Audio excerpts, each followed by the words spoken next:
Hello everyone. Ngasisina akoy auntie akoy auntie yung sangara matungga akoy Waikhom gi dagi loina chak khara chaminasi na invite torapani atugi video da matik dum thagalakke so makha dum mate bali thagalage ko injang semba hore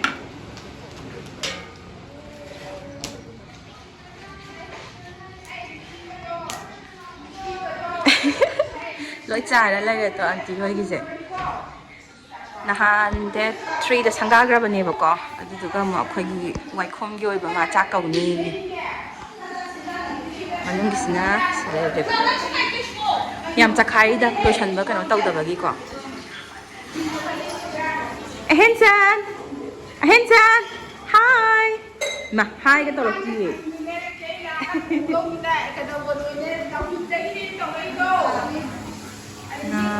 sina ilong ba oy ne duga sisna horen angang gai kena chicken tau deni sisna ahan gai na nga tawrani duga ahan gai na chicken tau deni alu champuk ke ka de lora ba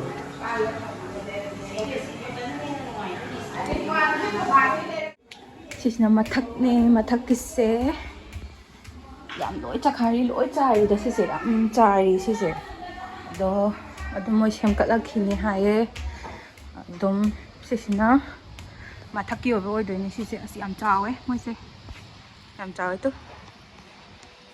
dum phi ke ka phawbo khopa su dum ya ni tu ga sina balcony oidoni sumai lai to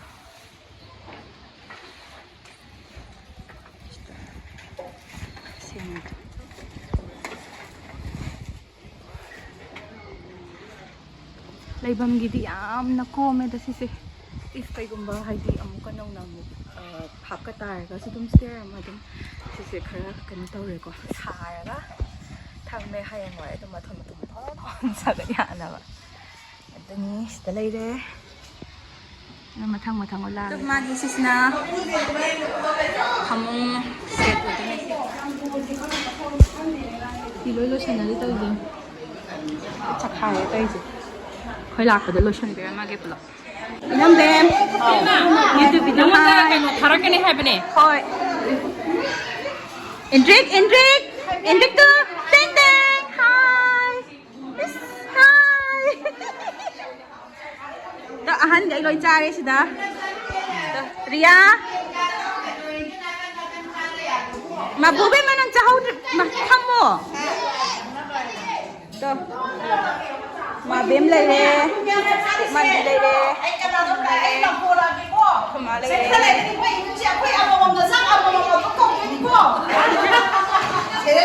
Masih,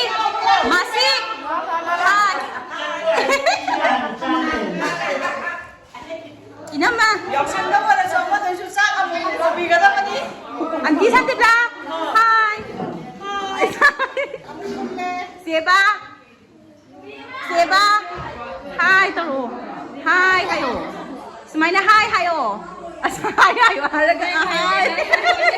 Hazabi lai le. Cici macha. Hi. Adai ton. Loi la e hau giờ khoi Waikhom gi loi na la e. Mapan gi view se oi ma wow.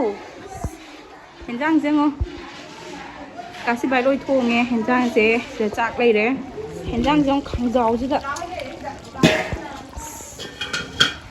sai je thong ni ba sida na ye ni hao hi aduni hi ina ma sida mai ai lai re thabak mayam lo chan bai wa re ma su anti de blase hello hi ahan ngai smai cha ba loi raga angang ngai yen cha ba kang loi cha doi ne ba si se na sai ka pa da ya hau dam ne ina ma se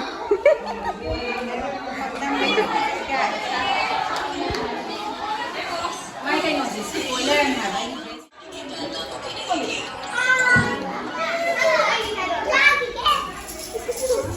Take that. Ching-ching! Yaw ting bini mi la izim, tingo hai ba. Red chut ni mi tawra la izim, wow! Ngang miyam gi hana lo pizare.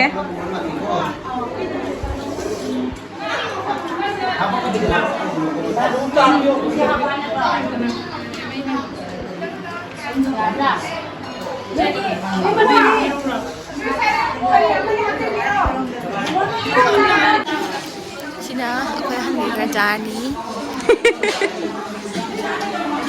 Miss Waikhom pinacampur injari. Hazaye.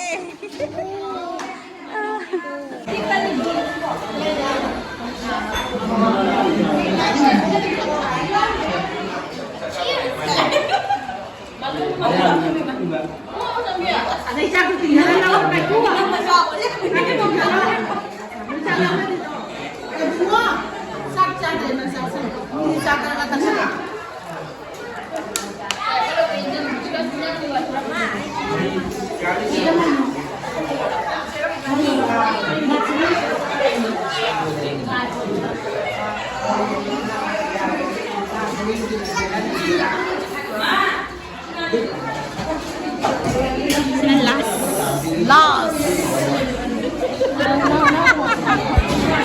Adi Sanjo. Hi. Last kinis na. Ama sina emi da dance kam chatlui. Sina ko gi yumburembi. Host ne host. Sumain tawdana video matik se namho bane memory oina ba.